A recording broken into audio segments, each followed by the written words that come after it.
Terdapat banyak hadis yang menganjurkan supaya memuliakan jiran serta ancaman atas perbuatan mengganggu dan menyakiti jiran. Antara hadis ini ialah sabda Nabi SAW, "Mazala Jibril yusini bil jar hatta dhanantu annahu sayuwarrithuh." Jibril, kata Nabi SAW, terus berpesan kepada aku berkenaan hak jiran sehingga aku menyangka bahawa dia akan dijadikannya warisku. Sabda Nabi SAW dalam hadis yang lain, "Wallahi la yu'min, wallahi la yu'min, wallahi la yu'min alladhi la ya'manu jaruhu bawayiqah." Demi Allah dia tidak beriman, demi Allah dia tidak beriman, demi Allah dia tidak beriman. Nabi sampai mengulang perkara ini 3 kali. Apa maksud dia, tuan-tuan? Nabi bila ulang banyak kali ni apa tujuan? Sebagai peringatan dan penekanan serta penegasan, nak mengatakan benda ni serius. Orang yang jirannya merasa tidak tenang daripada kejahatannya, jiran terganggu dengan orang sebelah kerana kejahatan tetangganya itu. Subhanallah, macam-macam bentuk gangguan yang boleh kita lihat. Tak kira lah dari segi pembuangan sampah, dari segi mengambil hak atau ceroboh masuk ke dalam rumah. Baru-baru ni ada yang kongsikan satu gambar di media sosial. Jiran dia buat gata untuk air hujan. Ternyata bahawa saluran gata hujan tu sampai masuk ke jiran, air hujan semua melimpah kat sebelah. Yang penting rumah dia selamat daripada air hujan, walaupun disalurkan melimpah ke rumah jiran. Demikian kalau ada haiwan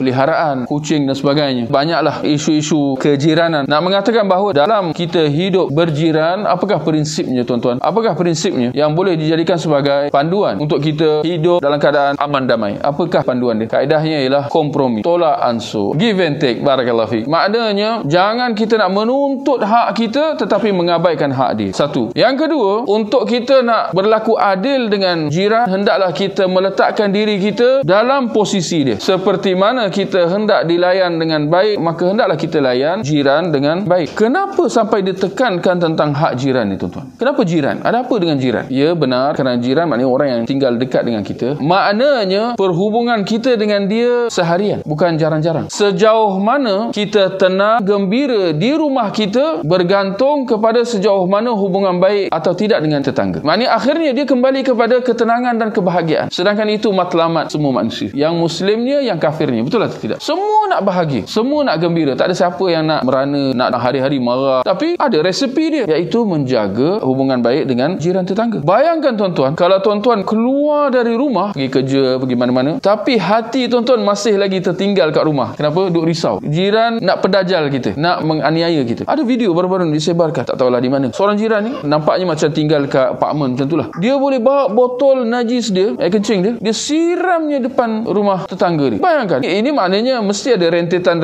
asbab-asbab. Ini dah sampai hubungan buruk tu dah keruh sampai sedemikian rupa. Dan beberapa kali dia tunjuk, beberapa kali ulang alik. Ini hari pertama, hari kedua, duduk siram najis dia. Ini tuan-tuan boleh bayangkan. Tuan-tuan keluar rumah tapi tak tenang. Jadi kalau kesudahannya kehidupan seorang itu dia tak tenang, tak bahagia, maka hampir sahaja seorang itu tak dapat nak meneruskan kehidupan dengan baik dalam keadaan sedemikian. Memuliakan tetangga ialah dengan berbuat baik kepadanya di samping menahan diri daripada berbuat buruk terhadapnya.